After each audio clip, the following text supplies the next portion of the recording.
let's welcome Dr. Joseph Russomanno.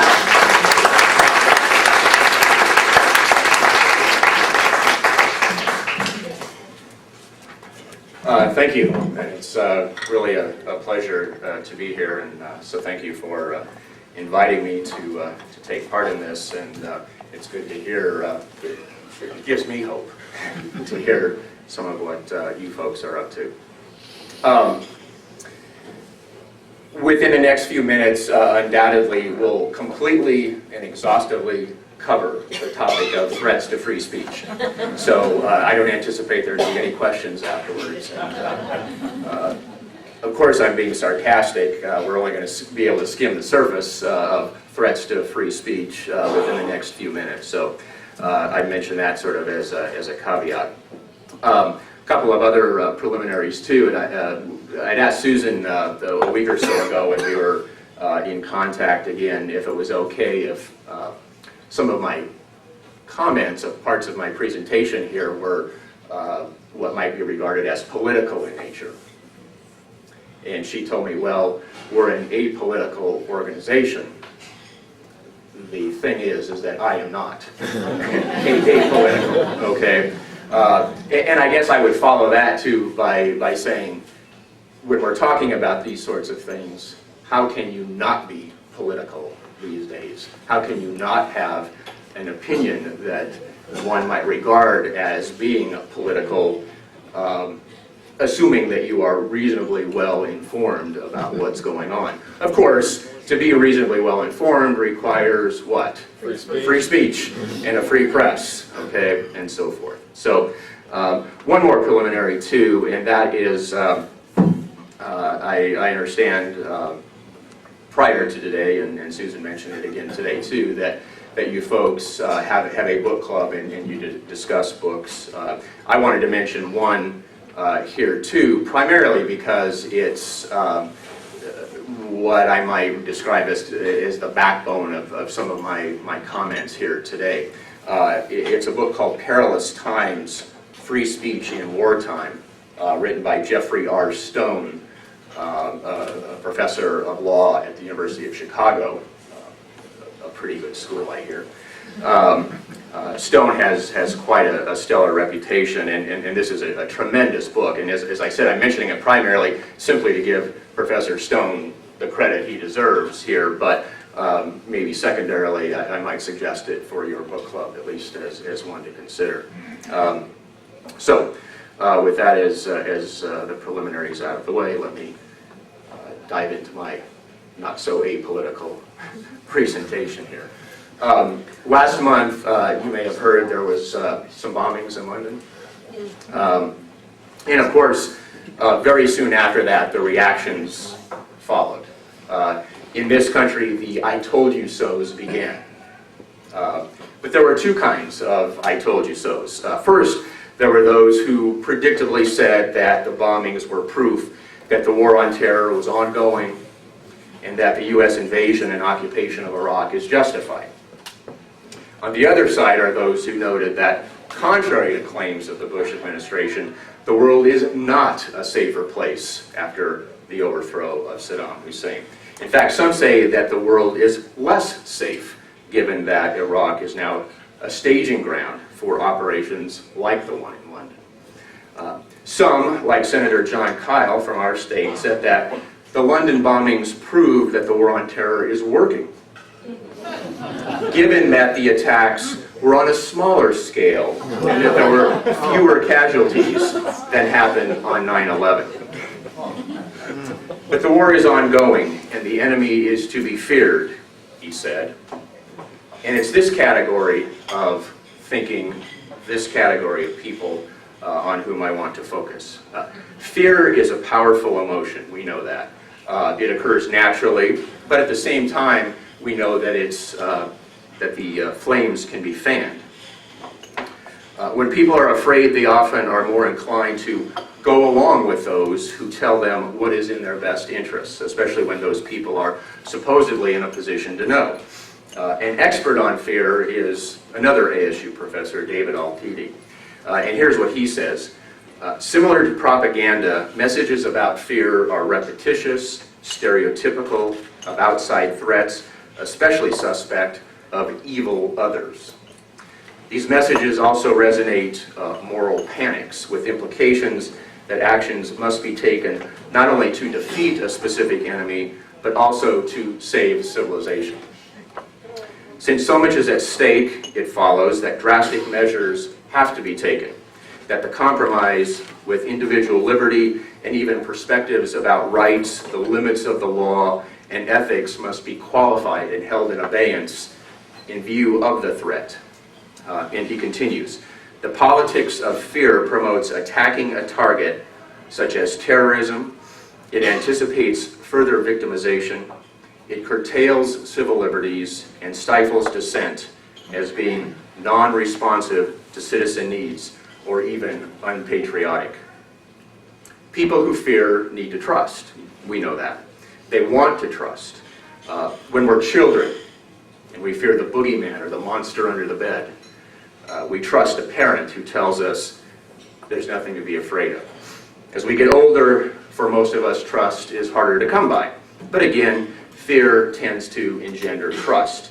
So substitute politician or president or parent, and you have a ready-made recipe for the need for that trust, the need to trust. So when we fear, we tend to be more trusting of our leaders and more critical of those who criticize those leaders. Those who may want to disagree, to offer dissenting opinions, run a risk. They risk being called traitors or unpatriotic. And the common mantra goes something like this: how can they be patriots unless they go along with the government? And so a lot of people go silent. For them, it's just not worth the fight. And the principle of free speech suffers yet another black eye. Among those who link dissent with disloyalty is the Bush administration. Some have criticized the administration for this and for exploiting fear for political advantage. We're even told what we should be afraid of. And in so many words, we're told exactly what we should fear. Historically, think of the things that white Christian America has been told to be afraid of. First of all, anything that's not white or Christian.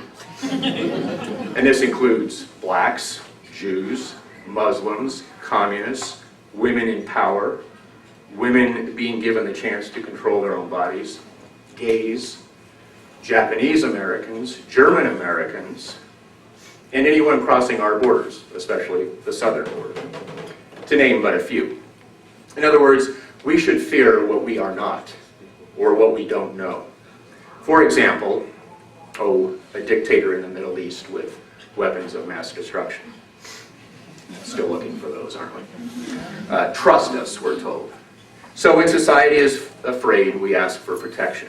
And for that protection, some of us are willing to sacrifice a lot, and this includes civil liberties. And that includes the simple and basic right of free speech, the ability to speak our minds. Heaven forbid if what we have to say might actually be different from what the politicians want us to think. And heaven forbid that what we say might actually be so infused with reason and logic that others might actually be convinced of our point of view. So sometimes there is a need, a vested interest in people being afraid. But again, why does this happen? People who fear tend to be more willing to go along. We're more apt to trust, as I've said, to sacrifice, to go along with those in charge. Political agendas can be executed. People like John Bolton can be installed as ambassador to the United Nations once the Senate is in recess. Excuse me. Bolton is ambassador, kind of like putting the bull in charge of the china closet, right? This sense of control is deemed necessary, and this control extends to silencing critics, to being intolerant of tolerance.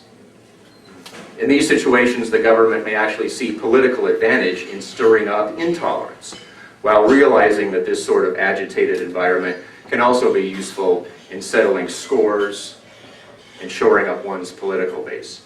Most of all, though, excessive intolerance threatens to eliminate serious public debate about critically important public issues. So again, free speech is threatened.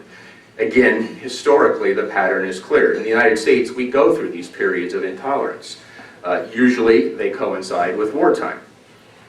And without exception, these periods are followed, once the danger passes, by condemning what occurred, followed by a stated determination not to let the excesses ever happen again. The post-war period is filled with regrets, apologies, clemencies, pardons, all accompanied by promises that we'll do better the next time. But the bad behavior has all of the elements of an addiction. It's a story of chronic, repeated offenses, of violations followed by pleas for forgiveness, followed by a new situation that's always thought to bear no resemblance to past periods of transgression. Every war seems to be different from the last. The enemy seems to be more clever this time, to possess new tactics and capabilities. Our success seems to be more in doubt than ever.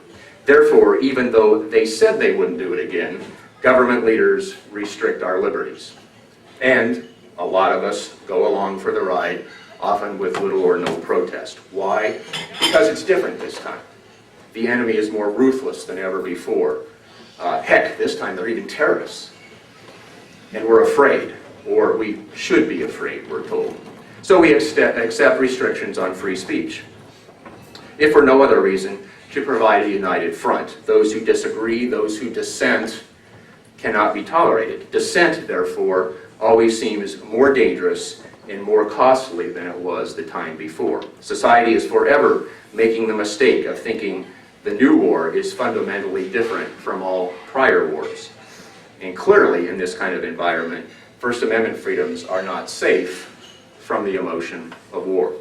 The amazing thing is, as I mentioned, well, one of the many amazing things, is that we go through this every time we're at war. Every time it's proven that the clampdown was unnecessary, unwarranted, and excessive.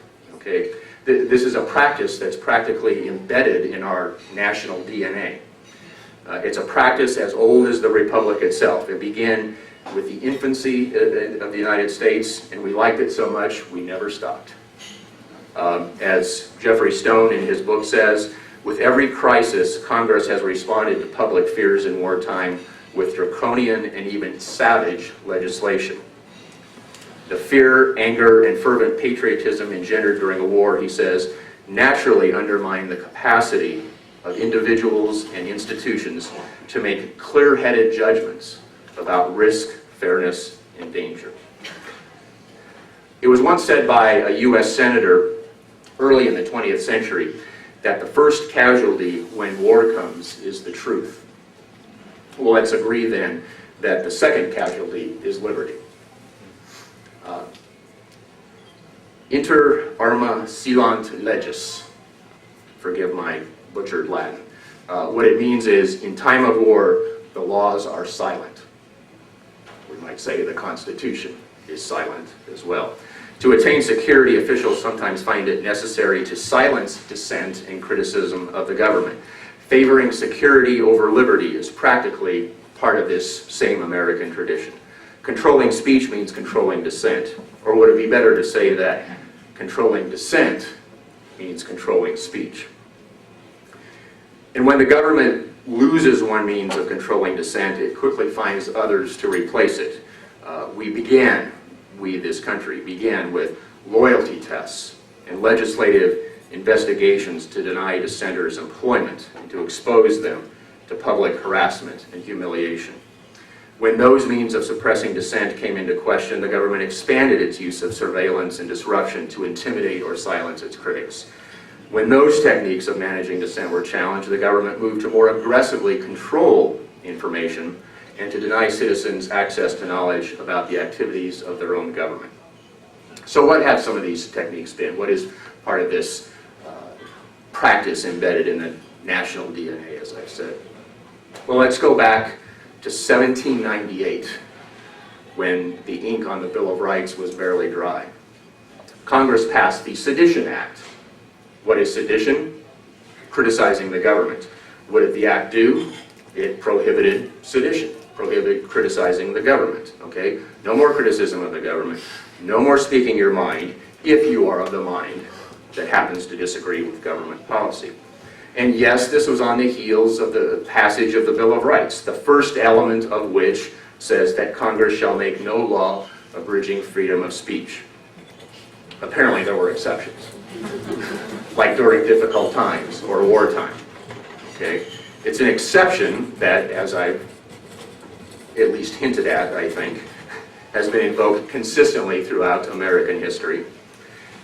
In the enforcement of this measure, of this Sedition Act, resulted in the jailing of newspaper editors, heaven forbid, and others for criticizing President John Adams.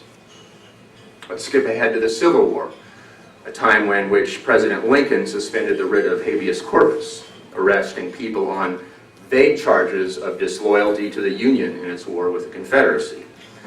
Northern critics of President Lincoln were jailed or even exiled by military tribunals.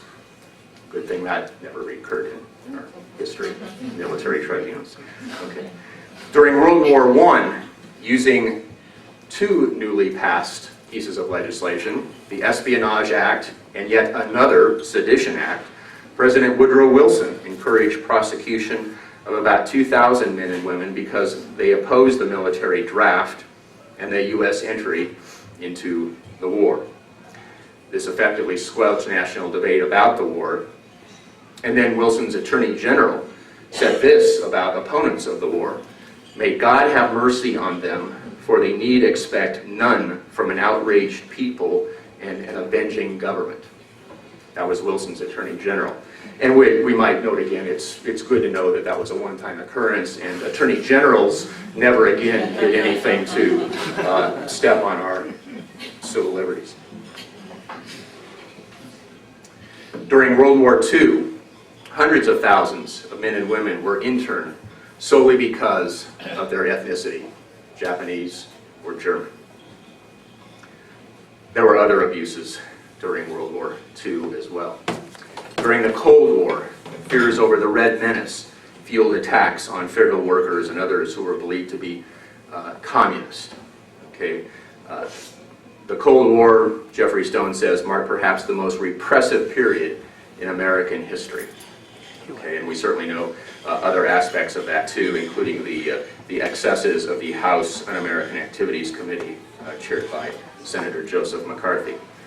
During the Vietnam War, the FBI disrupted dissident political activities. Anti-war protesters faced prosecution for defacing the American flag or their draft cards, and the White House of Richard Nixon decided to suppress publication of a war history, publication attempted by the likes of the Washington Post, the New York Times, and others. This was the so-called Pentagon Papers. And then there are the post-9/11 actions. The USA Patriot Act, for starters. Okay? And by the way, I can't resist pointing out, as I'm sure it has occurred to you, the Orwellian nature of the title of this and other pieces of legislation. In other words, if you don't support the Patriot Act, then clearly you must be unpatriotic, right? USA Patriot Act, an acronym, uniting and strengthening America by providing appropriate tools required to intercept and obstruct terrorism. You might recall the history of this. The piece of legislation was introduced in Congress on October 24th, 2001. When was it passed? October 25th. Okay, so after extensive debate, this 300-plus page piece of legislation, only 46 days after 9/11 itself was passed, signed into law by our president the next day, on October 26th. And at the time he signed it, the president said, "Today we take an essential step in defeating terrorism while protecting the constitutional rights of all Americans." Again, George Orwell is turning in his grave because, of course, we know that rather protecting the constitutional rights of Americans, it actually began to erode them. But if you say it long enough and enough times, maybe people will believe it. The president continued, "The changes effective today," this is as he was signing the Patriot Act, "the changes effective today will help counter a threat like no other our nation has ever faced. We've seen the enemy in the murder of thousands of innocent, unsuspecting people. They recognize no barrier of morality. They have no conscience. The terrorists cannot be reasoned with. thus the justification, fear, for abridging the Constitution. Now, what has the Patriot Act done? Government, among many other things, obviously with 300 plus pages we can't detail it all, but government no longer needs a search warrant or probable cause to access your library records. And there's no way of finding out if your library records have been searched. Again, Jeffrey Stone says that what the Patriot Act did was to smuggle into law several investigative practices that have nothing to do with fighting terrorism, but that the law enforcement officials had for years tried unsuccessfully to persuade Congress to authorize. In other words, this piece of legislation was in a vault somewhere, and the right time, quote unquote, was simply being waited for to put it out there and get it passed and get it signed into law. But again, when we're afraid as a nation, we'll go along with just about anything. Speaking of Orwellian moves, and in addition to the Patriot Act, we've got the Department of Homeland Security. And with its color-coded alert levels and recommendations to use duct tape to be more secure in our homes, millions of Americans undoubtedly felt better. This suggestion was so laughable that one had to wonder if this was truly meant to make us feel better, or if it was another step in engendering fear. If the latter, it worked, because we became even more fearful that our leaders had no clue. Today, we might also ask whether there is something more than meets the eye to last month's jailing of New York Times reporter Judith Miller. True, by her own admission, she was found in contempt of court for not revealing a source. But some would tell us that singling out Miller in this incident is symbolic of an administration intent on silencing the press and its critics. Leaks in this situation, leaks were made to journalists by a certain someone, Karl Rove. His initials are? Yes, his initials are Karl Rove. It's at the White House, 1600 Pennsylvania Avenue. And Rove, of course, hoped his identity would not be revealed. And by the way, in this situation, note what was leaked. What was the information that was at the center of this? It was information meant to discredit someone who dared to express an opposing view, okay? Who dared to dissent, okay? Someone whose dissent was going to discredit the Bush administration's campaign of fear. So when you can't dispute the facts, you try to discredit the messenger, a common Rove tactic. Okay, so let's note what this historically consistent behavior by our government reveals. Rather than relying on laws and principles established during peacetime, when cooler heads prevail, lawmakers and other politicians give in to the notion that wartime warrants a different kind of approach. And these approaches invariably result in a decrease in First Amendment liberties, speech and press freedom.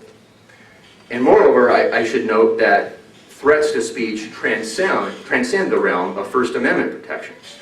Once we enter a universe where this basic American liberty of free speech is jeopardized, other rights and privileges also become at risk. The intolerant mindedness that manifests itself in censorship of speech infects all kinds of other behaviors as well. It distorts judgment, it leads to other repressive laws, and maybe most important, it prevents reasonable compromise. It inflicts excessive punishments of those who would violate social norms, who are viewed as threats to our society. If we restrict speech, we can't fully and credibly debate certain issues. So what's happened over the last few years? Well, the good news, and this won't take long, the good news is that there have been no federal criminal prosecutions of any individuals for criticizing the administration's policies against terrorism. Okay, now the others, I told you it wouldn't take long. Now the other side. And frankly, I have a long list of examples of how the Patriot Act has been I think what most of us would agree, abused. I won't go through them all, but just to name a couple. Some of the more questionable restrictions include the indefinite detention with no access to judicial review of more than 1,000 non-citizens who were lawfully in the United States and had not been charged with any crime. Blanket secrecy concerning the identity of those detainees. Refusal to permit many of them to communicate with an attorney. Maybe one more that I'll mention that relates very directly to free speech, and that is significant new limitations under the auspices of the Patriot Act on the scope of the Freedom of Information Act, a very important tool for anyone wanting to find out more information about the government and how it works and those in it. Just as an aside, the way the Freedom of Information Act is structured is that any federal agency has within its own power how to interpret whether certain information that's being requested is exempt. Okay, there are 9 categories of exemptions of the Freedom of Information Act, but it's up to the agency to decide whether requested information fits into one of those categories. Well, it's subjective up to a point. For instance, when the Attorney General sends a memo to all federal agencies telling them to stop interpreting this so broadly and start restricting what they're letting out, then it tends to be what some would say is a violation. Okay, so what is left to do? Well, for a start, Jeffrey Stone suggests that there be a cooling off period for any legislation on speech during wartime, and that sunset provisions should be included in any legislation that emerges from those periods. More than anything, as a start, I think we simply need to learn from our past. But not just learn, but to appropriately act upon those lessons. After all, it's been said that those who fail to learn from history are doomed to repeat it. Isn't that the truth? Those who know only their own generation remain forever a child. Lastly, we need to be more aware of what's happening. I'm not sure what's more upsetting, that these abuses are occurring or that more people aren't upset that they're occurring. Okay? There's nothing wrong, and I would say everything right, about casting a skeptical eye toward our leaders. It's a right and a responsibility to do so, in fact. The Republic was founded on the notion that each one of us has a right and a responsibility to be a citizen critic. That's why Madison and Jefferson crafted the Bill of Rights, especially the First Amendment, as they did. Now, the first half of being a citizen critic is easy, okay? It's the last part that can be the challenge. To be a critic, we need to make sure, first, that our First Amendment rights and a host of others remain intact. We need to become informed citizens, in part through a free press, to then be able to exercise our right of free speech, to be the critic of what we observe, okay? But when we have a government that consistently, and as we've seen throughout history, consistently uses fear both to promote political agendas and to silence critics, it becomes very difficult.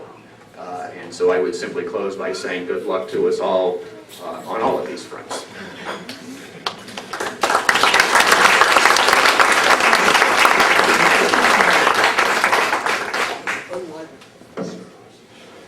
Okay, in the case of the New York reporter, Yes. given that in this particular case, what she was doing, what all of them apparently were doing, were helping the agenda of Karl Rove by putting out the information that he wanted. I don't see that the protection of her source is as much of a free speech issue as it would be if she was protecting, say, the person that put out the Pentagon Papers, Daniel Ellsworth or whatever. I mean, it seems like she was abetting the administration here. As she had done earlier, by the way, in her reporting on the aluminum tubes and other, misleading weapons of mass destruction issues. Yeah, the Judith Miller situation, the reporter who, as we speak, is still sitting in jail, for not revealing a source, although we all now know who it is, who it was, is replete with irony. Because we usually think of reporters who want to protect a source as being more of a liberal type, I guess, for lack of a better label.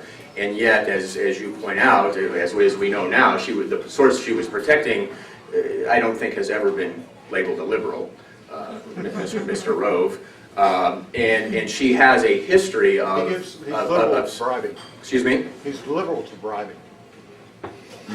He gives out bribes liberally. Oh, okay. He bribes liberally. Okay, yes. Well, and all sorts of other behaviors he acts upon liberally too, I suppose we would say. But she was her source was that she was protecting was Mr. Rove. As I was saying, she has a history of reporting in a way generally favorable toward the Bush administration. Somewhat atypical of what many believe the New York Times to be about. But nonetheless, it shows that, there goes that damn liberal press again, with having a conservative reporter. What's that about? This whole thing is replete with irony, and it's no, no one was surprised, I'm sure, least of all Judith Miller, that she was jailed. I mean, she was cited for contempt of court.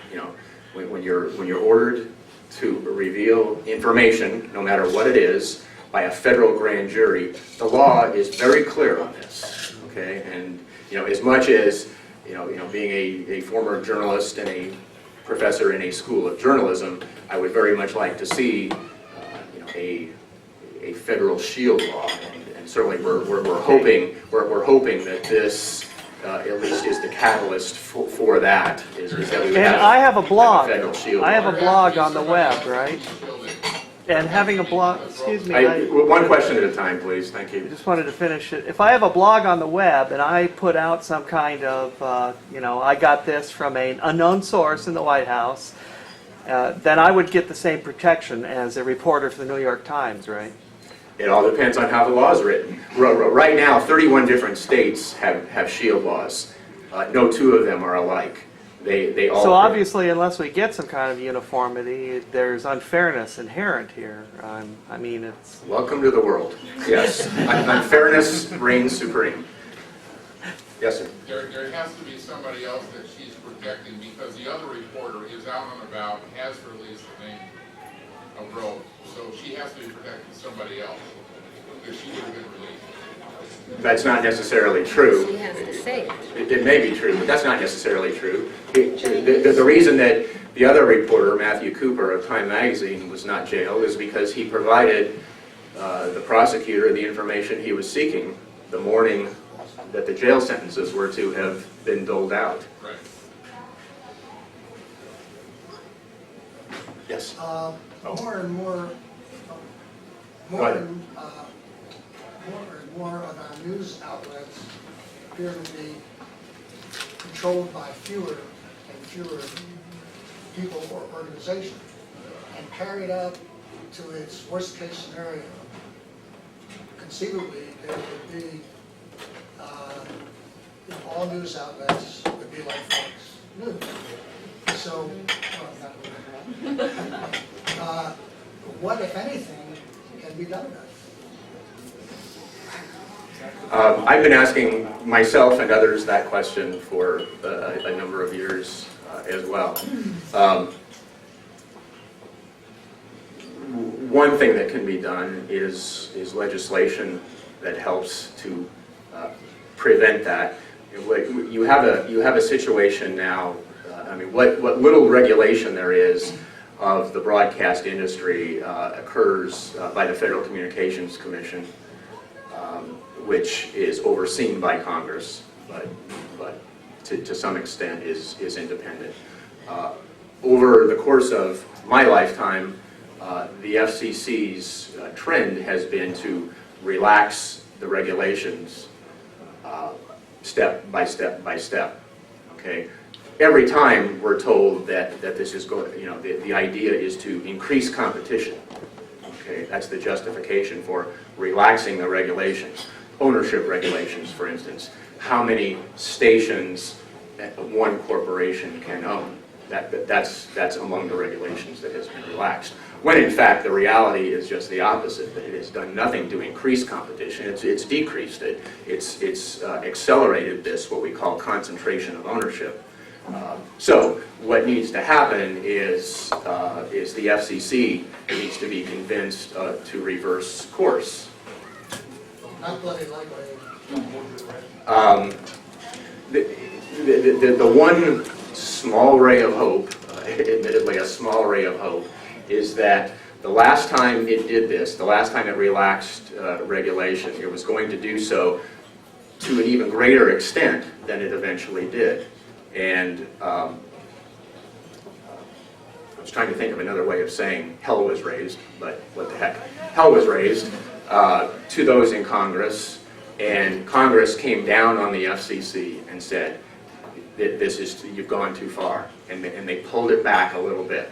Okay, so, I mean, if nothing else, it's a ray of hope that it shows congressional pressure can have some results. Okay, the question is, how do you get that? How do you get that pressure to occur in the first place when some would say so many of them are bought and paid for to begin with? And by the way, as you well know, one of the biggest lobbies in Washington is the broadcasting industry. Okay. And I mean, there's very much a symbiotic relationship between politicians and the media. I mean, there's a bulletin for you, right? But one hand washes the other. So one side is not going to do too much to tick off the other side. Okay, and if laws are passed that hurt broadcasters, well, that just throws that whole little arrangement into great problems. You've mentioned that this is a cyclical thing that keeps happening in freedom of speech, but I did want to comment. It seems in the past 55 years, particularly among conservative administrations, there seems to be a tendency to create a war that is ever more an ongoing state. And I'm thinking, for example, of Reagan and his war on drugs, which you did not mention, which now it's become so prevalent, you can't see any drug scenes on TV, you can't mention in a positive light, you can't comment on all the prison population. There are all sorts of laws passed on property rights and RICO being extended, and a lot of like taking away on that war on drugs, and now you have this war on terror. These are wars that can go on indefinitely. It seems like they're trying to counteract that cyclical process and make us in a constant state of war and fear. Starting from the Cold War on for 20 years. So do you have any comments on that? This just seems to be a tendency of government in general to veer towards tyranny, I guess, I certainly would not disagree with anything that you've said. I think where it's most clear is in the current war, this war on terrorism. I mean, you're exactly right. I mean, when there is no nation really that we're at war with, although we certainly found one to take it out on, didn't we? It exactly lends itself to the dynamic you're referring to. It's ongoing, and because it's ongoing, it's always going to be there. For our lifetime and our children's lifetime and their children's lifetime, that justifies. That justifies. It increases the fear, and it justifies.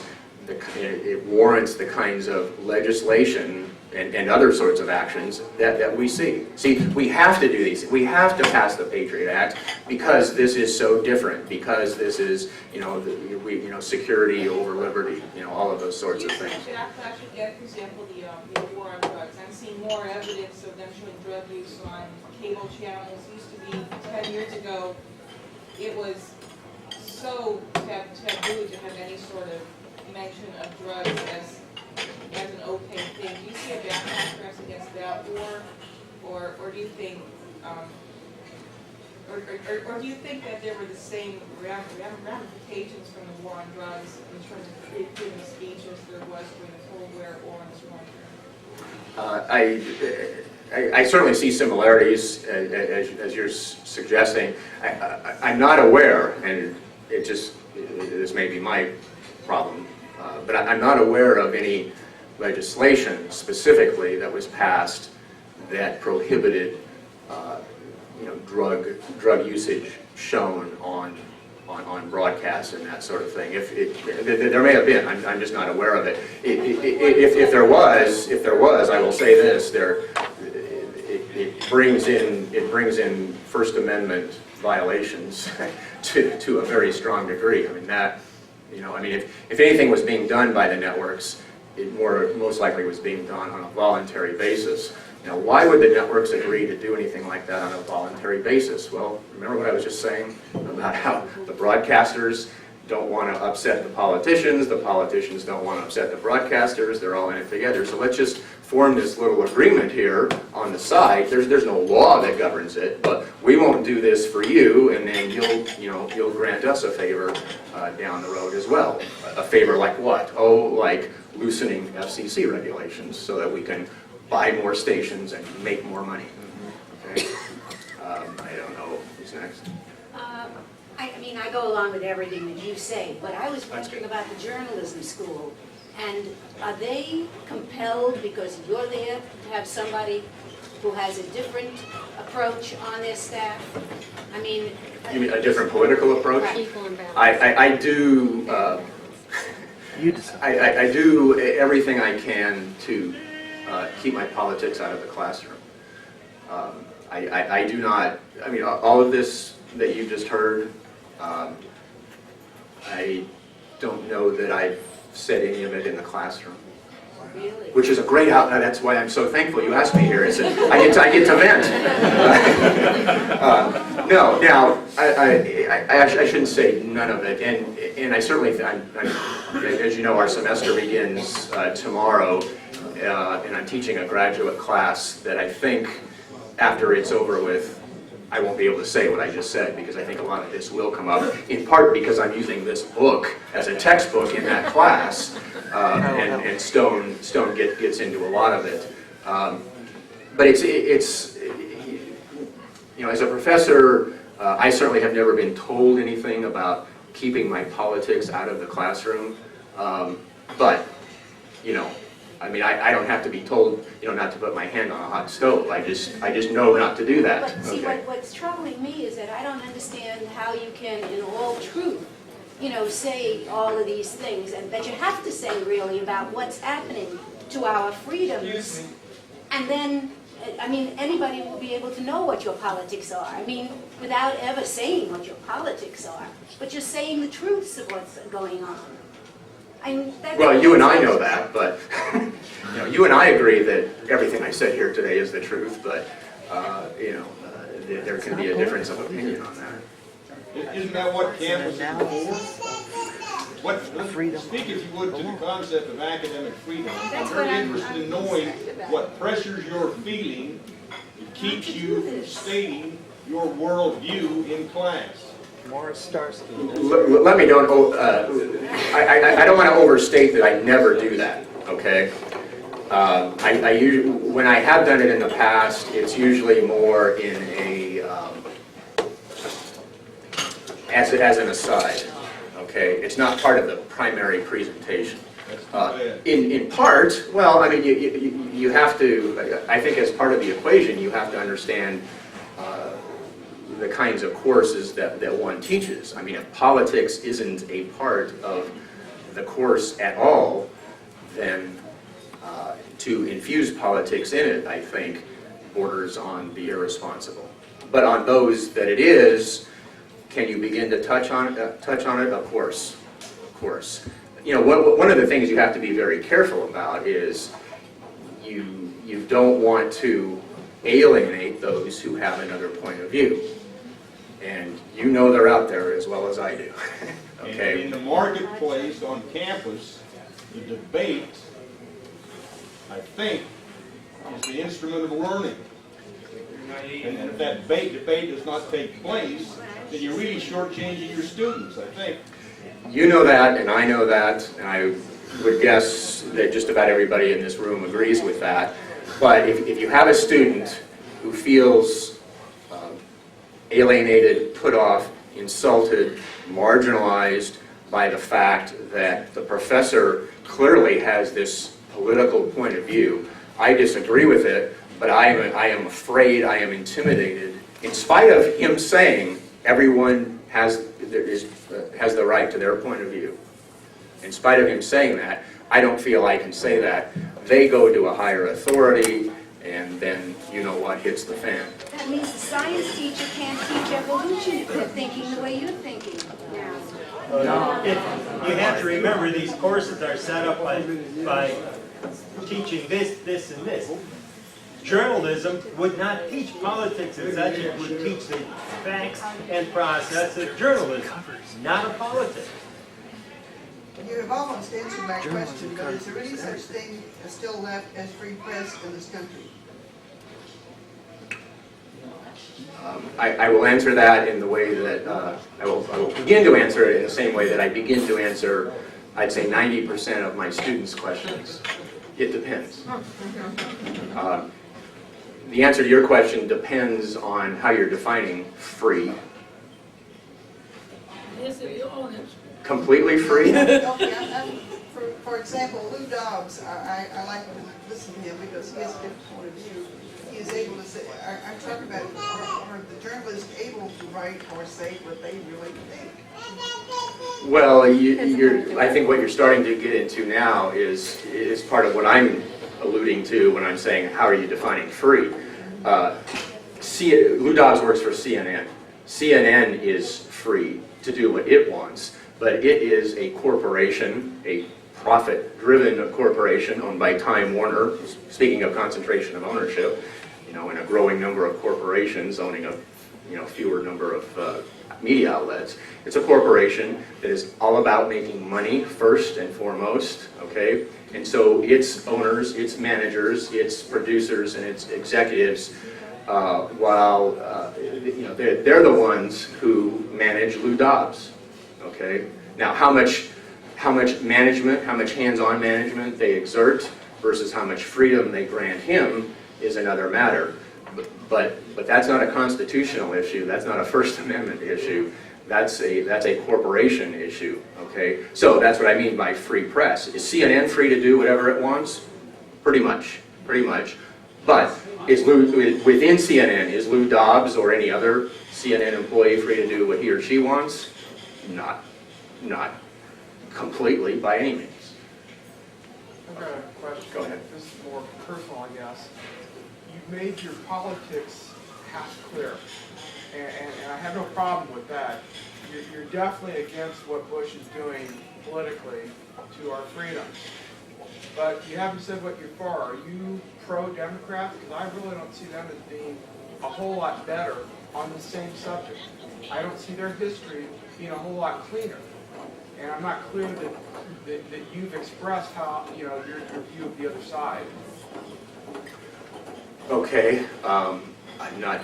You've implied it, but I don't know.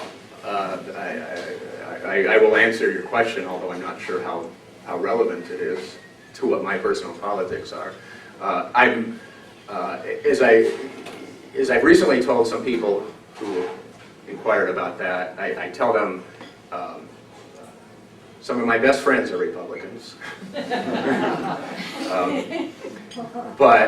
I'm not so much anti-Republican, although, okay, I am. But I'm especially anti-Bush. I mean, this administration offends the Republicans who are my friends. Okay,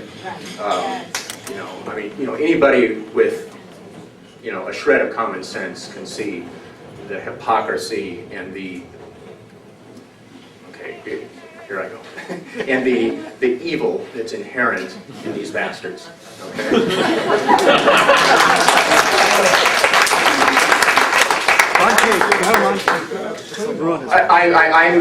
I'm a registered Democrat, if that in part answers your question. I voted for John Kerry. I'm still not probably narrowing it down enough for you. No, I'm just saying, the question is, do you think that the history of the Democrats, recent history, is really all that much cleaner as far as protecting our rights? I see both political parties being horrible at protecting our rights. Just because Bush is the worst of the worst, to me, does not mean that we've got much to fall back on the other side. Well, you know, has any one politician ever spoken for every one of us on everything that we believe in? There have been politicians that have been very strong on protecting our basic constitutional rights. I think Goldwater was someone who was very strong on protecting our liberties. I think a number of politicians, and I'm not trying to get political here,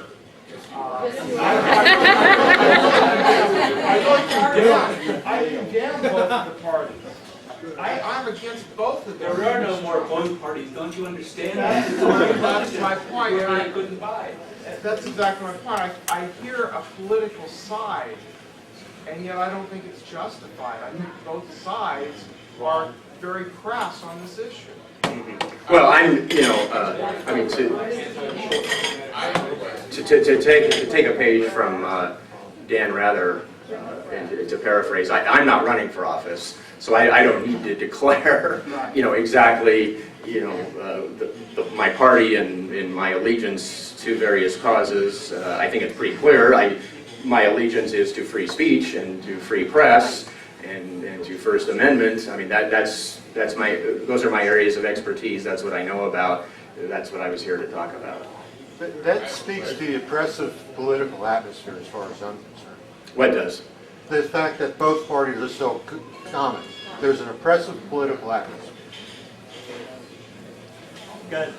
I'd like to point out there's a local talk show host that says there's one party, two phases. You got this shade of yellow and this shade of yellow. They are both supported by the corporations and those with maximum money, because the people who generate the biggest war chest always make it, because they control the media.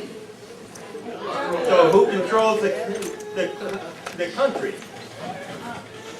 My question is not political. Yay! What's happening? I'd like to get back to First Amendment, not particularly protecting free speech.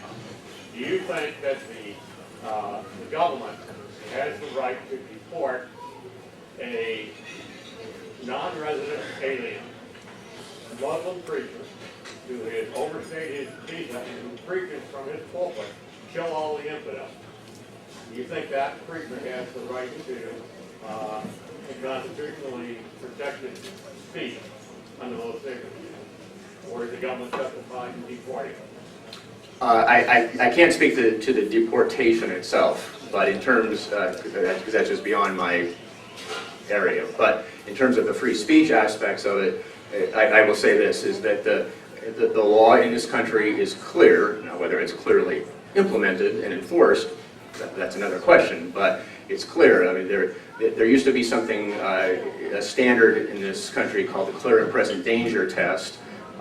It's now evolved into what we call the imminent lawless action test. If someone is advocating imminent lawless action, you know, let's go right now and burn down this place, okay? And we go do it. Am I responsible for having said that? Yes, okay?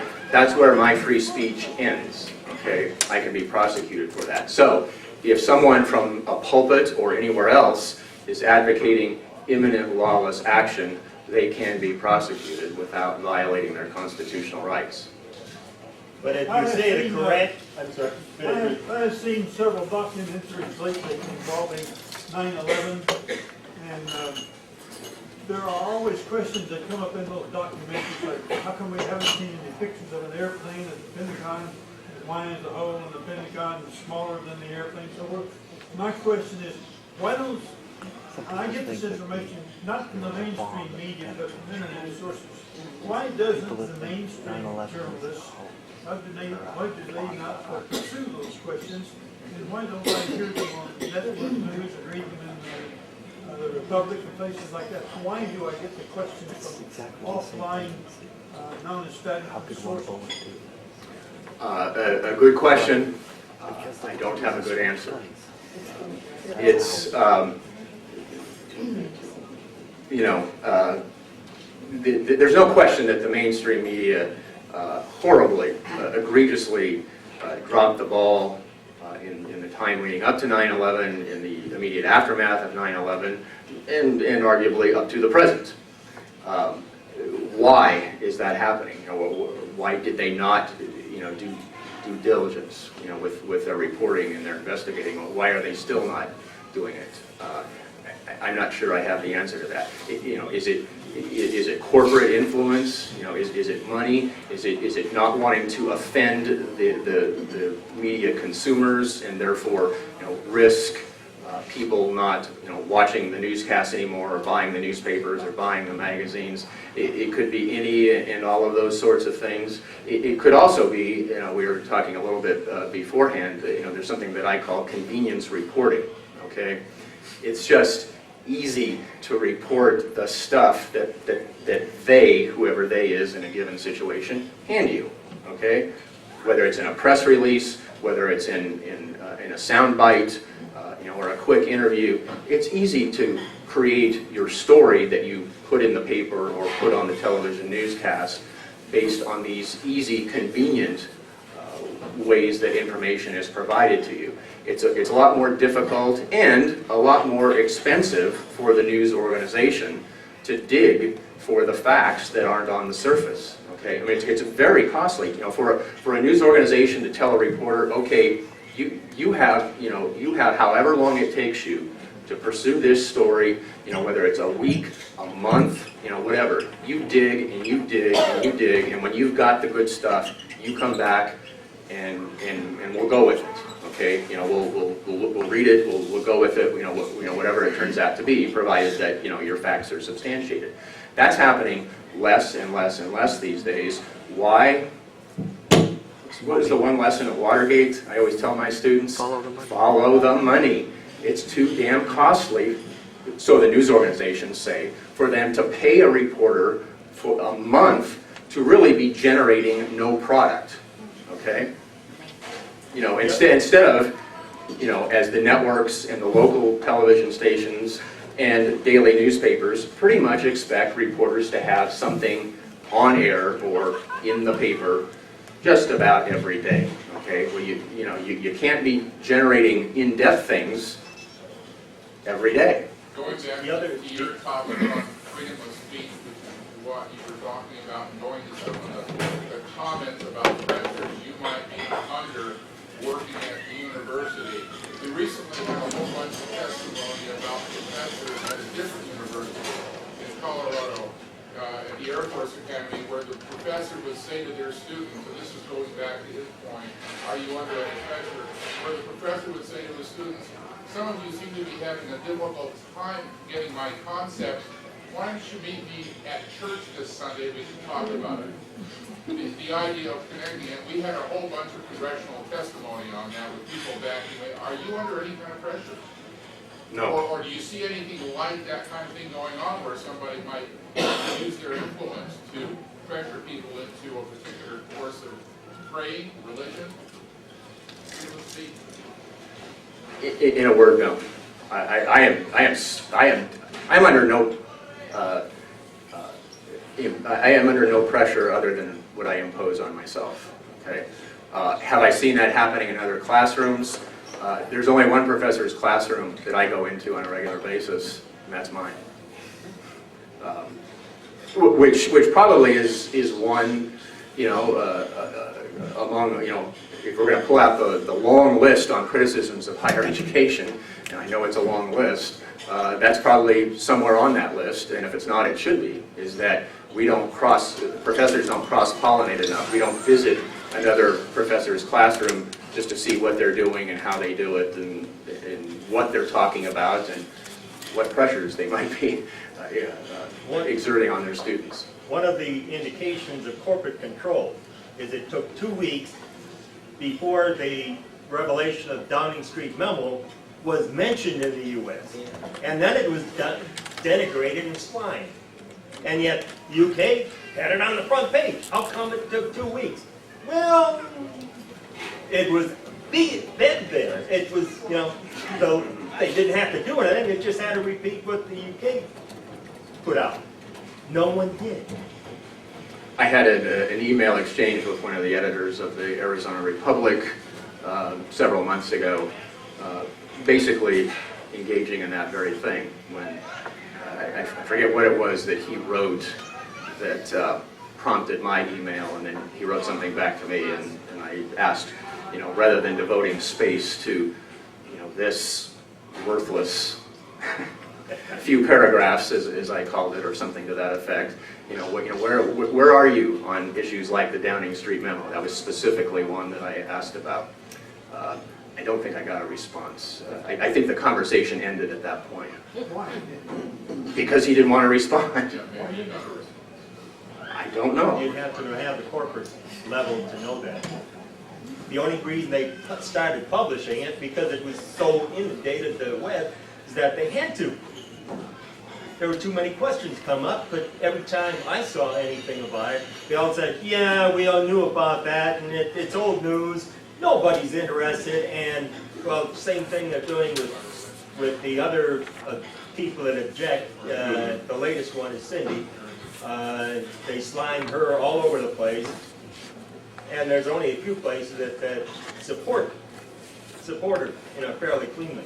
Yeah, I mean, you know, if you want, one example that comes to mind, and probably the quintessential example of what this concentration of ownership and corporate ownership does in terms of creating a conflict of interest.